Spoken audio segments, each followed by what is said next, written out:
महाराष्ट्र शासन ने कि जो राज्य मागास आयोग जो था उसको कुछ भी नहीं दिया, कुछ आदमी जो थे वो भी दिया नहीं।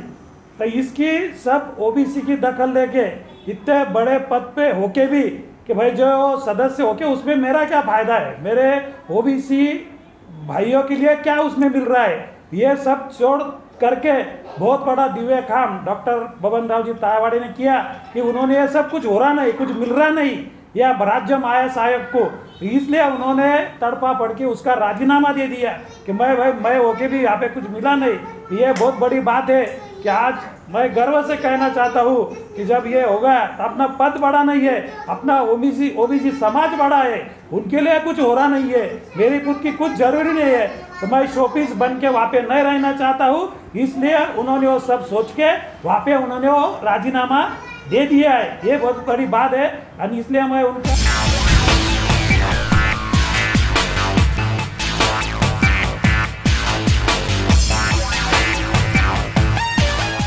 देश में जो ओबीसी वर्ग है और उस ओबीसी वर्ग के विकास के लिए जो आदमी काम करते हैं वो लोग और जो संस्थाएं काम करती वो संस्थाएं और समविचारी संगठनाएं, इनका एक महासंघ है। हम लोग ये कहते हैं कि ओबीसी इस देश में 60% है, तो 60% लोगों को जो सहूलतें, सुविधाएं, हक और अधिकार 1952 से मिलने चाहिए थे वो आज तक हमें नहीं मिले।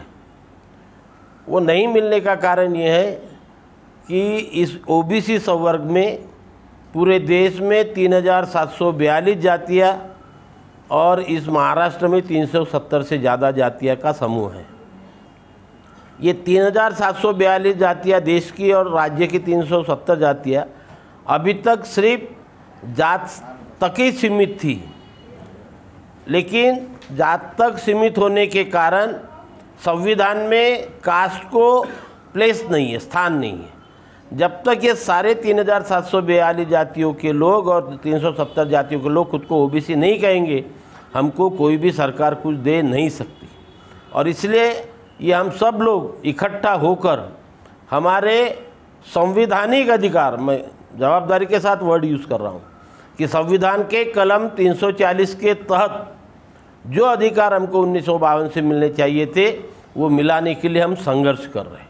आज तक आज तक इस राष्ट्रीय ओबीसी महासंघ के माध्यम से नॉन क्रिमिनल की लिमिट हमने बढ़ाई, national commission for backward classes को कॉन्स्टिट्यूशनल अधिकार दिया, इस महाराष्ट्र में पहली से 10वीं तक के लोगों के लिए स्कॉलरशिप लागू की, उसके बाद में महाज्योति नाम की संस्थाएं शुरू की, जिसके कारण आज 11 योजनाएं ओबीसी के बच्चों के लिए चल रही है।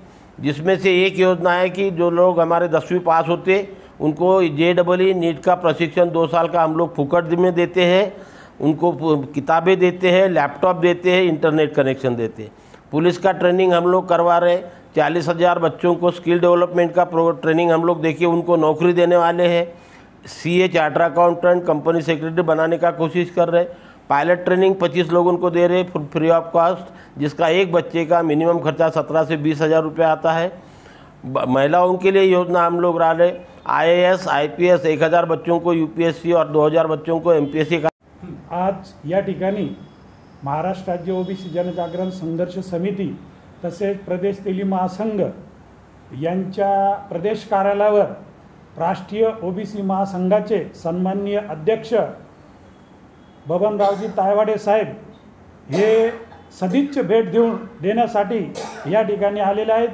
त्यांचा या ठिकाणी आपल्या सगळ्यांनाच माहिती आहे की पूर्ण भारतामध्ये आज राष्ट्रीय ओबीसी महासंघाचं काम चालू असून आणि पूर्ण देशामध्ये एक ओबीसीची चळवळ निर्माण करण्यासाठी एक सक्षम नेतृत्व म्हणून बबनरावजी तायवाडे साहेब हे आज संपूर्ण भारतामध्ये पिंजून काढून आपल्या ओबीसी समाज बांधवांसाठी जे काही आरक्षण असेल किंवा इतर महत्त्वाचे इश्यू असतील त्या संदर्भामध्ये जनजागरण करण्यासाठी व ओबीसीच्या न्याय हक्कासाठी ते आज या ठिकाणी आलेले आहेत.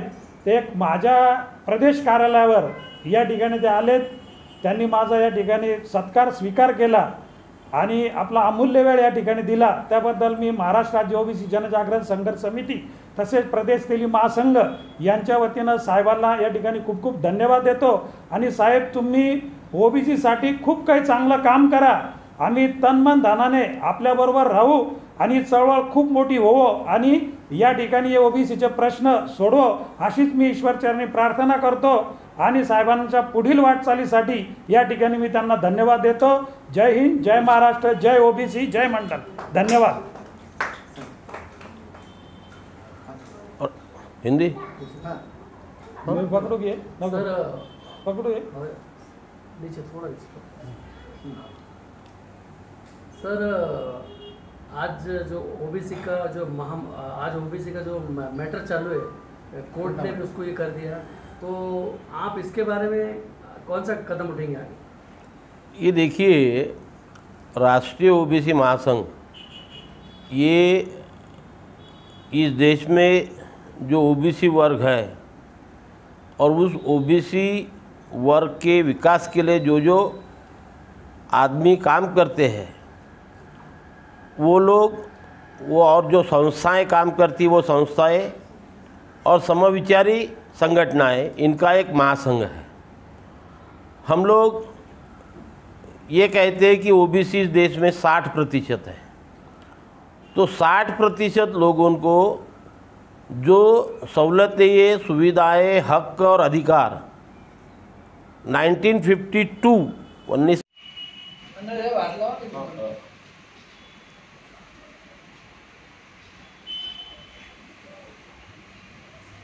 मी महाराष्ट्र राज्य ओबीसी जनजागरण संघर्ष समिती व प्रदेश तेली महासंघ यांच्या वतीनं साहेबांचा या ठिकाणी सत्कार करू इच्छितो.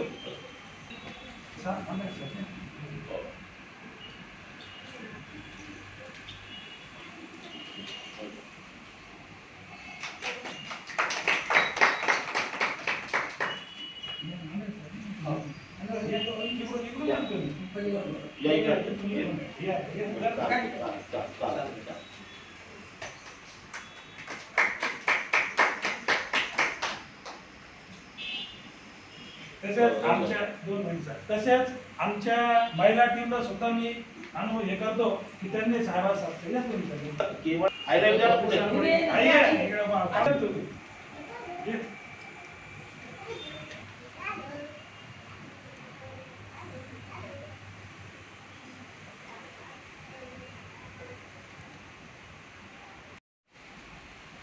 मंडल जवळ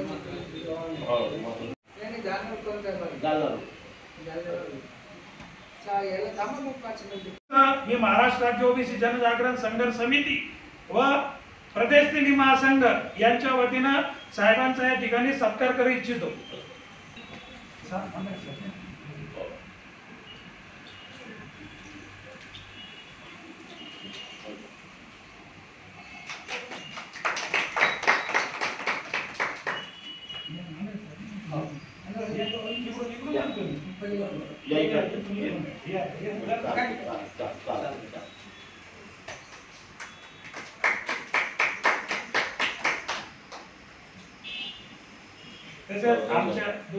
तसेच आमच्या महिला टीमला सुद्धा मी अनुभव हे करतो की त्यांनी साहेबांना